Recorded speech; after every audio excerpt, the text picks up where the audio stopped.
United Nations Secretary General Ban Ki-moon kicked off a brief tour of Central America, his first visit to the region as the UN's top official.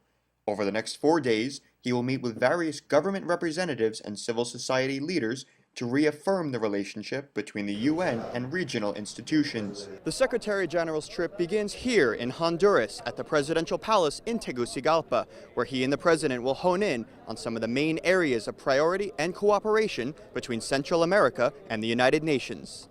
The United Nations stands ready to support regional efforts to address security, including facilitating the exchange of best practices on how to prevent violence and crime, stem youth violence, promote the social reintegration of offenders, and strengthen institutions. The President, the government, and all civil society is committed to 2015 to address the Sustainable Development Agenda and to address all these challenges, climate change, and also address eradication of poverty and be able to provide dignity, development, security for all the people of Honduras. Many topics were on Mr. Ban's agenda with President Hernandez, including the recent child migrant crisis caused by rising gang violence and drug trafficking across the region, all the while underscoring how the UN system can help address these challenges. The biggest problem is the problem of violence that affects children and the related immigration issue for the countries of Honduras, Guatemala, and El Salvador, Hector Espinal of UNICEF tells me. In this way, organizations like UNICEF are cooperating with the government to reduce this problem for vulnerable children.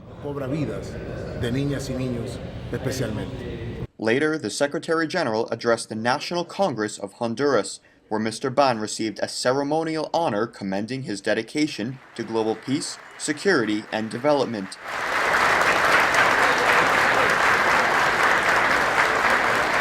He then implored government leaders to enact meaningful legislation and policies that meet the needs of the country's diverse population.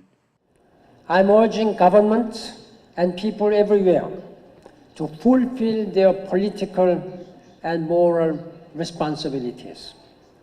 This is my call to dignity, and we must respond with all our vision and all our strength.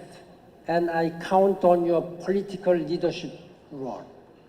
The Secretary General's visit to Central America takes him next to El Salvador, where further dialogue on cooperation between the United Nations and regional governments will take place. Reporting from Tegucigalpa, Honduras, Brendan Pastor for South South News.